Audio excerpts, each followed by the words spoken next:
The grave markers were crude, two wooden crosses hammered into hard earth, names carved shallow and uneven. Fresh dirt still held the shape of shovels. No flowers. No preacher's words lingering in the air. Just wind and the boy standing between them. Cole Brennan had stopped only because his horse needed water.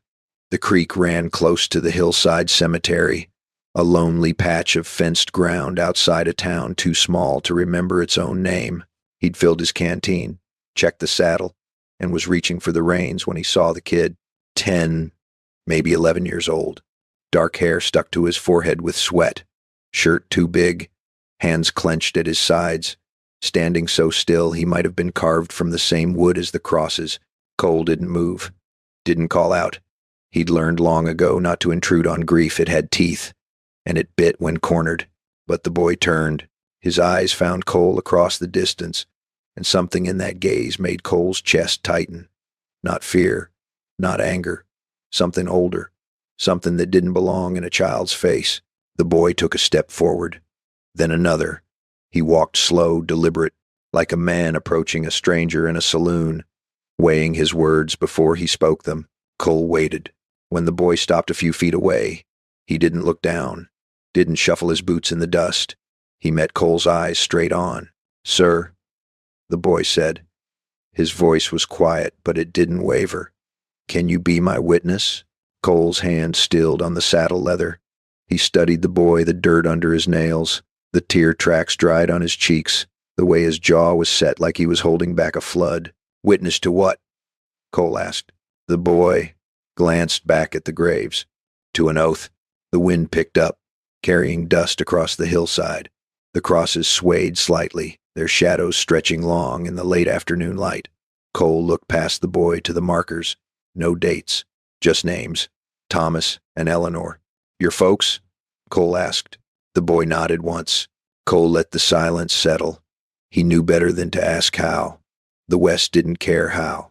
It only cared that it happened, and it happened often. "What kind of oath?" Cole said finally. The boy straightened.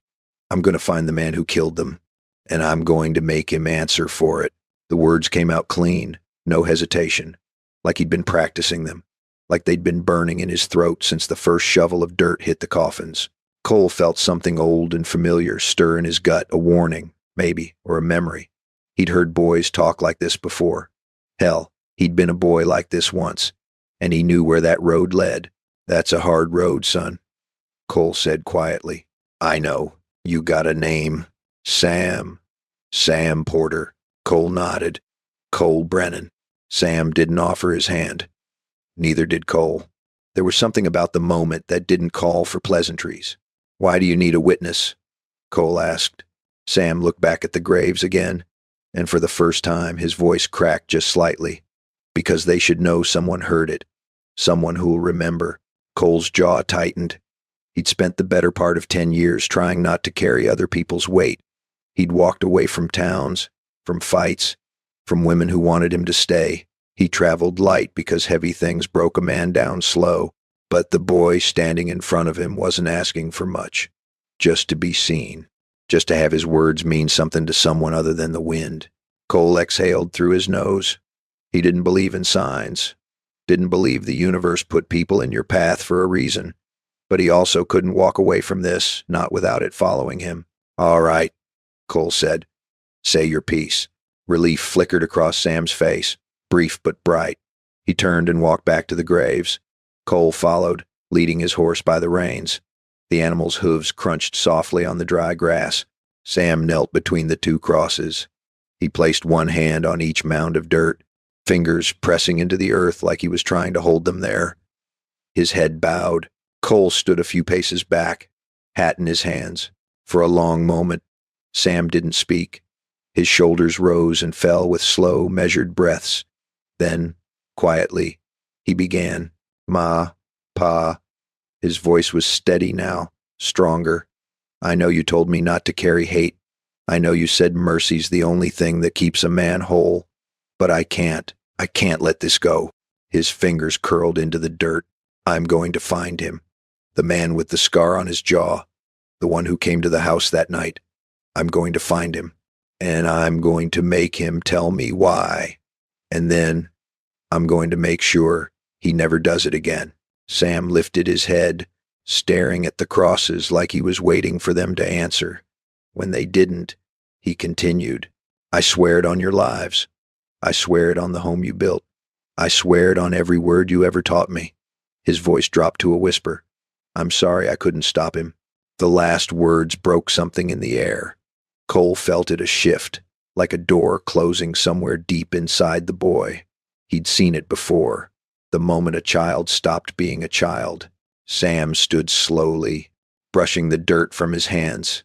He turned to Cole, eyes red but dry. "You heard it?" Sam asked. "I heard it," Cole said. Sam nodded. He looked smaller now, like the weight of the oath had pressed him down into himself, but his jaw was still set, his hands still steady. "Thank you," Sam said. Cole put his hat back on. "Where you planning to go now?" "I don't know. Start asking questions, I guess. You got money?" "Food?" Sam hesitated. "Some." Cole studied him. The boy was lying, and they both knew it. "When's the last time you ate?" Cole asked. Sam didn't answer. Cole sighed. He reached into his saddlebag and pulled out a small bundle wrapped in cloth jerky, hardtack, a piece of dried apple. He handed it to Sam. "You can't hunt a man on an empty stomach," Cole said. Sam took the bundle carefully, like it might disappear if he held it too tight. "I'll pay you back. Don't worry about it." Sam looked up at him, and for a moment, something like hope flickered in his eyes. Are you staying nearby?" Cole shook his head. "I'm headed north. Got business in Silver Ridge." The hope dimmed. Sam nodded. "Okay." Cole mounted his horse. He looked down at the boy, small, alone, standing in a graveyard with nothing but rage and a half-formed plan. "Listen to me," Cole said. "Whatever you're hunting, it's bigger than you right now. Don't get yourself killed chasing shadows." Sam's expression hardened. "I'm not afraid." "I know," Cole said quietly. "That's the problem." He turned the horse and started down the hill. He didn't look back, but halfway to the creek, he heard the sound of small, hurried footsteps on the dry grass behind him. Cole reined his horse to a stop. He didn't turn around. He just waited, listening to the boy's footsteps slow, then halt a few yards behind him. For a long moment, neither of them spoke. "I'm not asking you to take me with you," Sam said finally. His voice was careful, measured. I need to know which way north is." Cole exhaled slowly. He turned in the saddle and looked back at the boy. Sam stood there, bundle of food clutched in one hand, eyes wide but determined. He wasn't begging. He was trying to be practical, trying to be a man. It made it worse. "You don't even know where you're going," Cole said. "I know the man I'm looking for was headed toward the mining towns. Someone in Silver Ridge might have seen him." Cole's jaw tightened. The kid had been listening, picking up fragments of rumor, probably from whoever buried his parents. He was sharper than he looked. "Silver Ridge isn't a place for a boy alone," Cole said. "I'm not a boy," Sam said quietly. "Not anymore." Cole looked at him for a long moment. He wanted to argue, wanted to tell him that grief didn't make you grown. But he'd seen too many kids like Sam kids the world had aged before their time. Arguing wouldn't change what had already happened. "You got any kin?" Cole asked. Sam shook his head. "Just them. No one in town who can take you in. Town's 2 days west." "And they—" Sam hesitated. "They didn't want to help." Cole's eyes narrowed. "Why not?" Sam looked down at his boots. "My pa got into a fight with the mayor last year, over water rights." People remembered. Cole felt a familiar bitterness rise in his throat. Small towns had long memories and short compassion. A dead man's debts, real or imagined, fell on whoever was left standing. "So they buried your folks and told you to move on," Cole said. "Something like that." Cole turned forward again, staring at the horizon. He should ride away. He knew that. The boy wasn't his responsibility, wasn't his blood, wasn't his burden. But he also knew what happened to kids who walked alone into places like Silver Ridge. They got used, got broken, got swallowed by the world's indifference, and sometimes they turned into something worse than the men who hurt them. "I can't take you with me," Cole said finally. Sam didn't answer. He just stood there, small and silent. Cole cursed under his breath. He dismounted and walked back toward the boy. When he stopped in front of him, he crouched down so they were eye to eye. Listen to me, Cole said. You want revenge. I understand that. But revenge is a long road, and it'll cost you more than you think. You go down that path now, you might not come back from it. I don't care, Sam said. You will, Cole said quietly. When you're older. When you realize what you gave up. Sam's eyes flashed with anger. What was I supposed to give up? They're already gone. Your life, Cole said. The one they wanted you to have. Sam looked away, jaw clenched. His hands balled into fists. Cole stood and walked a few paces, rubbing the back of his neck. He stared at the sky, pale blue, fading toward dusk.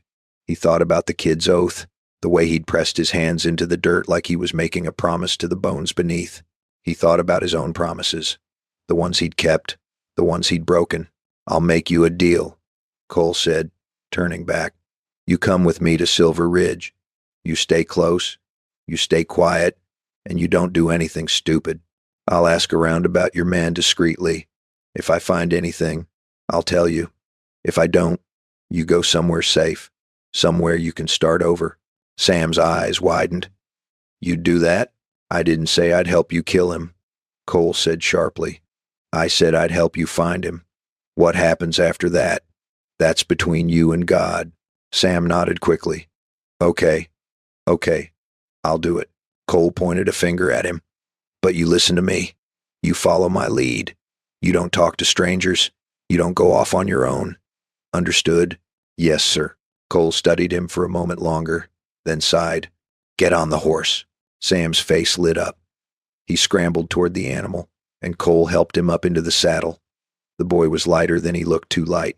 Cole made a mental note to get him a real meal when they reached the next town. He swung up behind Sam, taking the reins. The horse shifted under the extra weight but didn't protest. They rode in silence for a while, the sun sinking lower behind them. The land stretched wide and empty, dotted with scrub brush and the occasional skeleton of a long dead tree. Why'd you stop? Sam asked after a while. His voice was soft, almost lost in the sound of the hooves. Stop where? At the graveyard. You didn't know me. You didn't know my folks. Why'd you stay? Cole didn't answer right away. He kept his eyes on the trail ahead. Sometimes you stop because you have to, he said finally. Sam was quiet for a moment. Then, were you ever like me? Cole's hands tightened on the reins. Yeah, he said. I was. What happened? I found the man I was looking for. Sam turned slightly in the saddle, looking back at him. And? Cole met his eyes. And I learned that killing a man doesn't bring anyone back. Sam faced forward again. He didn't say anything, but Cole could feel the tension in the boy's shoulders, the resistance, the refusal to believe. Good, Cole thought. Let him resist. Let him hold on to that anger a little longer. Maybe by the time they reached Silver Ridge, Cole would have figured out how to talk him out of it. Or maybe he wouldn't. Maybe some oaths were meant to be kept, no matter the cost. The sun dropped below the horizon, and the sky bled red and gold. Somewhere in the distance, a coyote howled a long, lonely sound that echoed across the empty land. Cole urged the horse forward, and they rode into the coming dark. They reached Silver Ridge 2 days later, just as the afternoon heat began to break. The town squatted in a shallow valley, ringed by low hills stripped bare by mining operations. Wooden buildings lined a single main street, their paint peeling and gray with dust. Men moved slowly in the shade, eyes hollow from drink or exhaustion. A saloon stood at the center of it all, its doors propped open, the sound of rough laughter spilling out into the street. Cole had been to a dozen towns like this. They all smelled the same sweat, whiskey, and desperation. He dismounted outside the general store and helped Sam down. The boy's legs were stiff from riding, but he didn't complain. He'd barely spoken since the first night, when Cole had shared his bedroll and built a small fire. Sam had eaten in silence, staring into the flames like he was searching for answers in the embers. Stay close, Cole said. Don't wander. Sam nodded. Inside the store, Cole bought supplies, coffee, flour, beans, a bedroll for Sam. The clerk, an older man with a drooping mustache, eyed them curiously but didn't ask questions. Cole paid in cash and kept his head down. Outside again, Cole scanned the street. A few men loitered near the saloon, watching them with the lazy interest of predators deciding if something was worth chasing. Cole ignored them. "We're looking for a boarding house," Cole said. "Somewhere quiet." "What about the man?" Sam asked. Cole shot him a warning look. "Not yet. We settle in first. We don't ask questions until we know who's listening."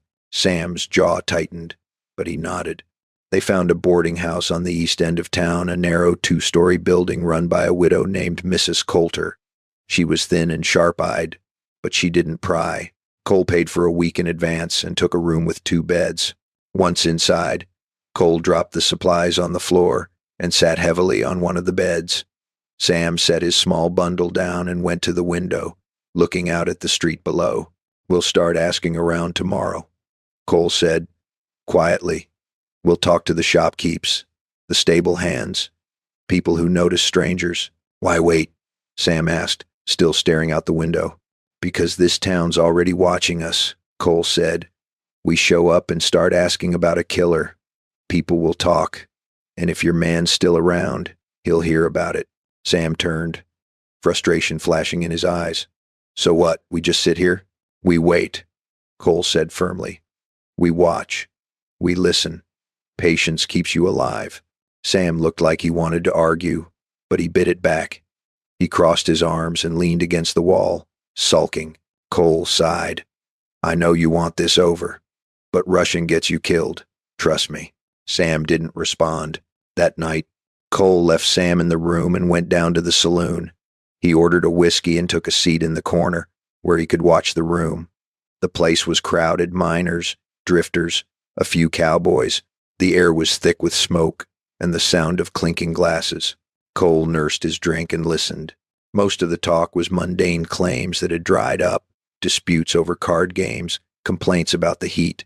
But then, near the bar, he heard something that made him go still. "Heard Voss is back in town," one man said, his voice low. "You sure?" another asked. "Saw him myself. Came in 2 days ago. Staying out at the old Pritchard Ranch. Thought he was done with this place. Guess not. Word is he's looking for someone." Cole's pulse quickened. "Voss." He didn't know the name, but the way the men said it, quiet, cautious, told him enough. Whoever Voss was, he was dangerous. He waited until the men moved on, then finished his drink and headed back to the boarding house. Sam was asleep when he returned, curled up on the far bed. Cole stood in the doorway for a moment, watching the boy's small frame rise and fall with each breath. Then he closed the door and sat on his own bed, thinking. The next morning, Cole woke early. He left Sam sleeping and went to the stable, where he struck up a conversation with the stable hand, a young man named Carter with nervous eyes and a habit of looking over his shoulder. "You hear much around here?" Cole asked casually, handing Carter a coin for tending his horse. Carter pocketed the coin quickly. "Depends what you're asking about."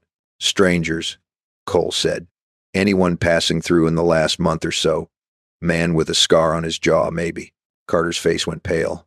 He glanced toward the stable door, then back at Cole. "You don't want to be asking about that?" Cole's eyes narrowed. "Why not?" "Because the man you're describing, that's Voss. And people who ask about Voss tend to disappear." Cole felt a cold weight settle in his chest. "What's he do?" Carter hesitated, then leaned in closer. "He's a gun for hire. Works for whoever pays him. Burned a family out east of here a few weeks back. Killed the man and woman. Left the place in ashes." Cole's hands clenched. "He's still in town?" "Out at the Pritchard Ranch." "But listen." Carter grabbed Cole's arm. "You don't want to go near him. He's got men with him. 3, maybe 4. They're all killers." Cole pulled his arm free. "Thanks for the warning." He walked back to the boarding house, his mind racing. Voss. The name felt like a stone in his gut. When he opened the door to the room, Sam was standing by the window, fully dressed. "You found him, didn't you?" Sam said. Cole didn't answer right away. He closed the door and locked it. "Cole," Sam said, his voice urgent. Did you find him? Cole turned. Yeah, I found him. Sam's face lit up with a fierce, terrible hope. Where? Sam, where is he? Cole walked over and gripped the boy's shoulders. Listen to me. This man Voss, he's not alone. He's got men with him. And he's dangerous. More dangerous than you know. I don't care. Sam said, his voice rising. You said you'd help me find him. You swore. I said I'd help you find him, Cole said. I didn't say we'd walk into a death trap.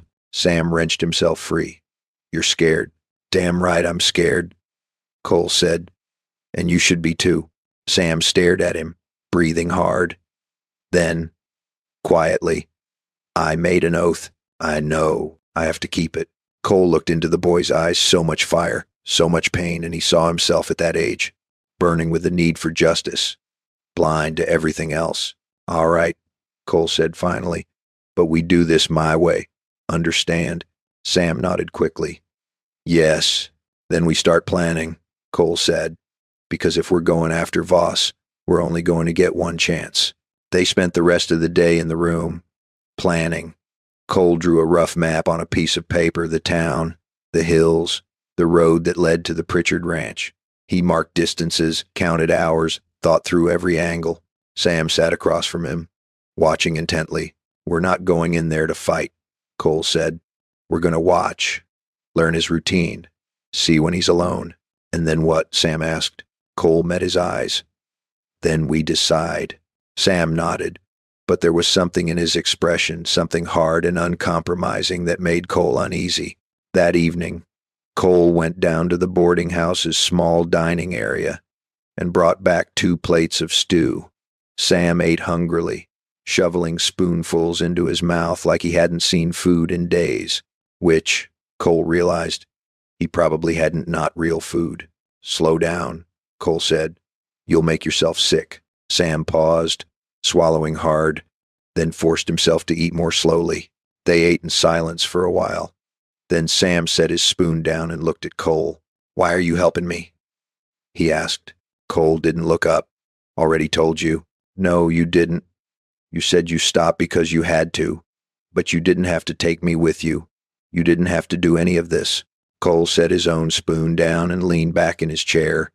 He stared at the ceiling, where water stains had turned the plaster brown. When I was about your age, he said slowly, my father was killed, shot in the back over a land dispute. The man who did it walked away. No trial, no justice, just gone. Sam leaned forward. What did you do? I spent 10 years hunting him, Cole said. Followed every lead, every rumor. I gave up everything, school, friends, any chance at a normal life. All I cared about was finding him. Did you? Cole nodded. Found him in a town called Redemption, working as a deputy. He'd changed his name, started over, had a wife, a kid. Sam's eyes widened. What did you do? Cole was quiet for a long moment. I stood outside his house for 3 hours, trying to decide. I had a gun.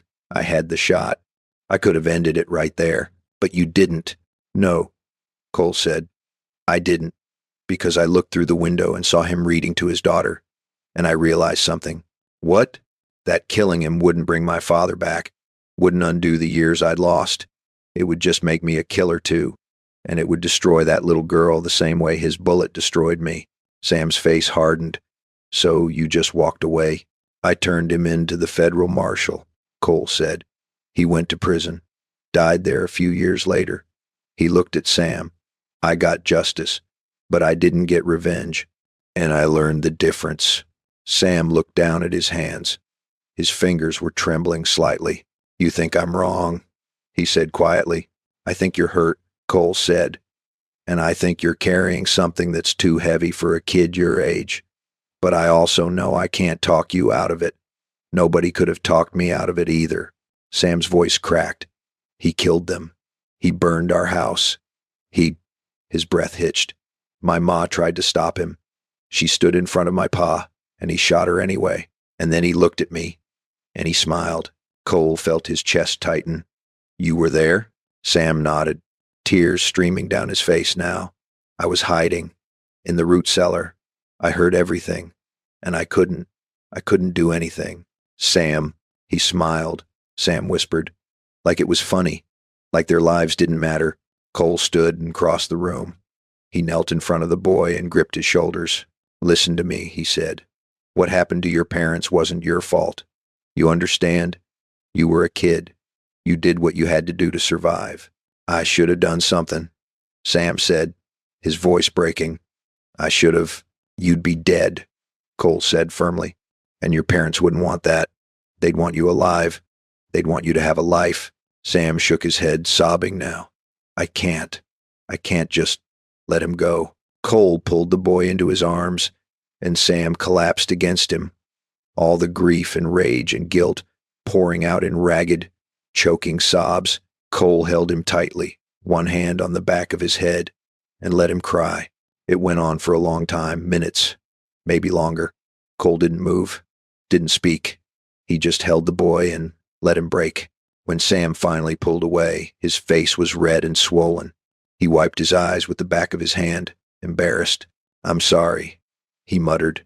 Don't be, Cole said. He handed Sam a cloth and the boy wiped his face. I still have to do this, Sam said quietly. Cole nodded.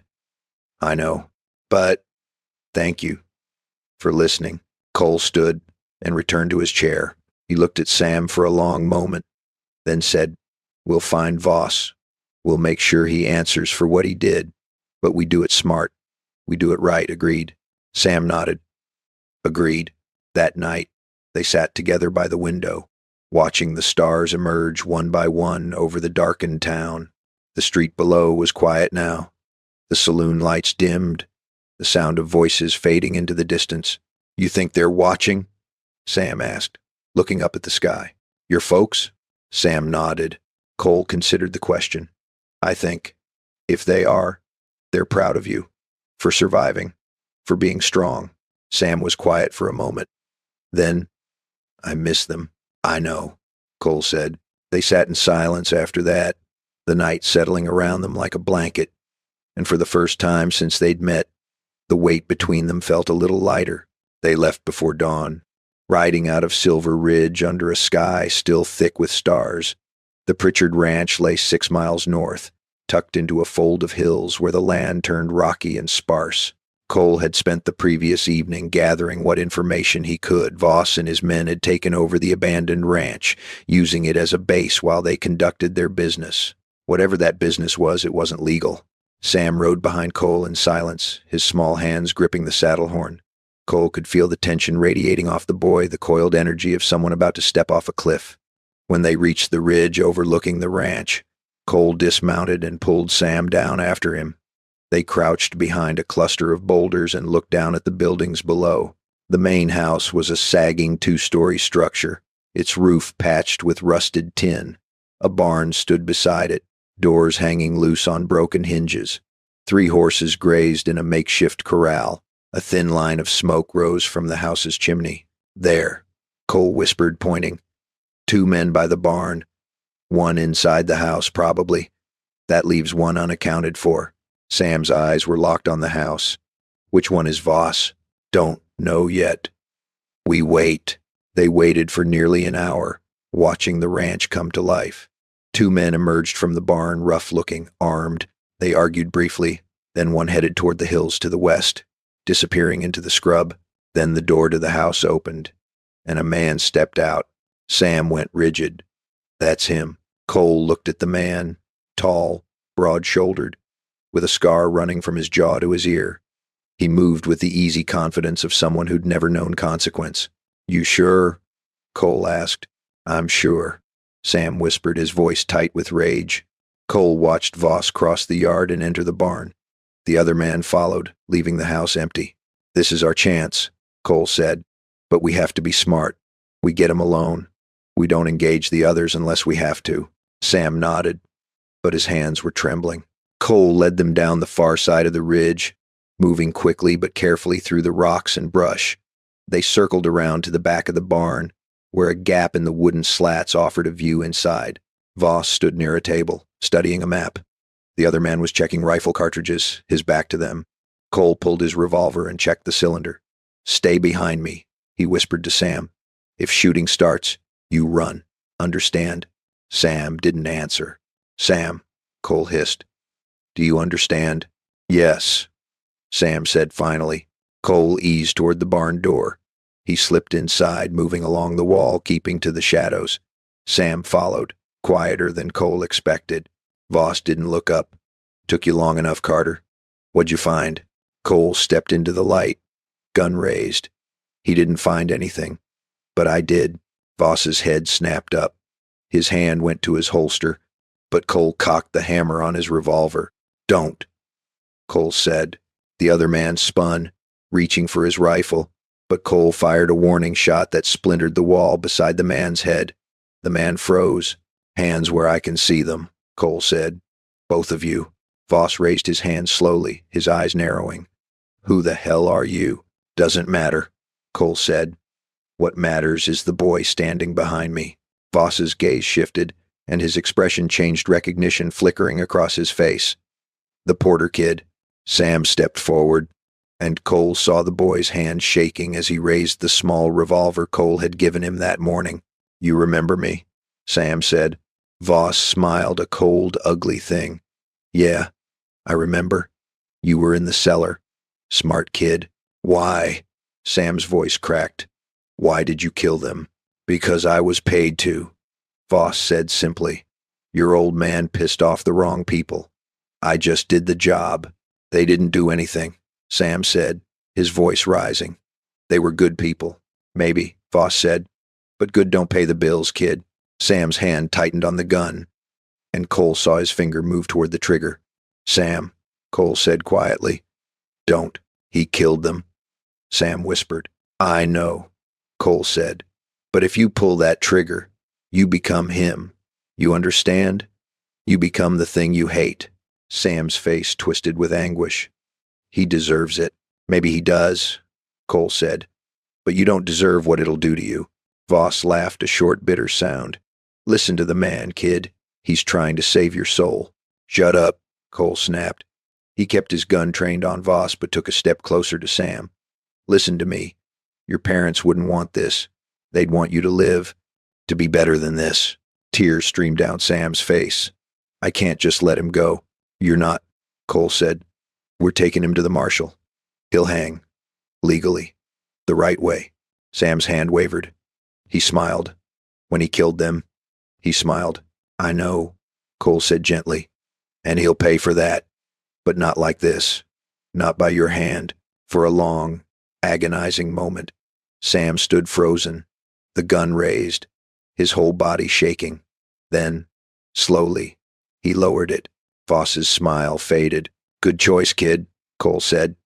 He looked at Voss. You're coming with us. But Voss moved fast, going for his gun. Cole fired, and Voss staggered back, clutching his shoulder. The other man bolted for the door, and Cole let him go. Voss fell to his knees, blood seeping between his fingers. He looked up at Cole, his face twisted with pain and rage.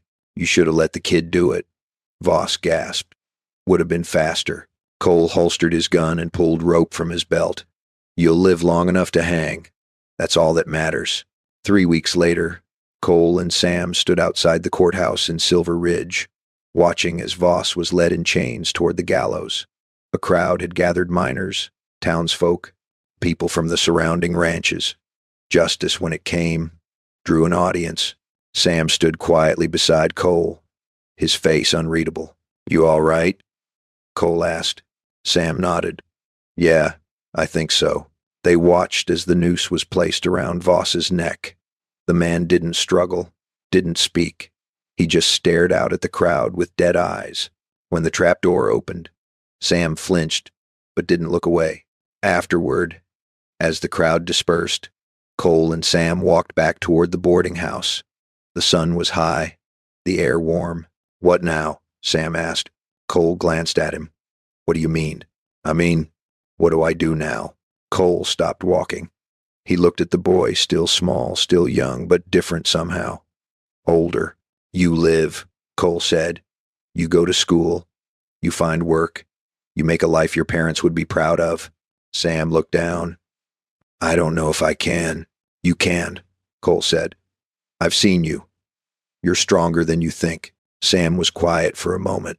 Then, will you stay? For a little while. Cole hesitated. He'd been planning to leave that afternoon, head north, lose himself in the open country. But looking at Sam now, he found he didn't want to. Yeah, Cole said. I'll stay. For a little while. Sam smiled, small but real. Years later, Cole would remember that moment, the boy smiling in the sunlight, the weight finally lifting from his shoulders. Sam stayed in Silver Ridge, worked at the general store, then the stable. Eventually, he bought a small piece of land on the edge of town and built a house, nothing fancy, but solid. Cole visited when he could, always finding some excuse to pass through. And each time, he saw Sam growing taller, steadier, more certain of himself. One summer evening, Cole rode up to Sam's house and found him sitting on the porch, a young woman beside him. She had kind eyes and a quiet smile. Cole, Sam said, standing. This is Emma. Cole tipped his hat. Ma'am. Emma nodded, and Sam grinned a full, unguarded grin that made him look like the kid he should have been all along. We're getting married, Sam said. Cole felt something warm and unexpected settle in his chest. That's good, Sam. Real good. They talked for a while about the land, the weather, the future, and when Cole finally rode away, the sun setting behind him, he felt something he hadn't felt in a long time. Peace. Because the boy he'd found standing in a graveyard, swearing an oath to the dead, had learned to live again. And that, Cole thought, was the only justice that ever really mattered.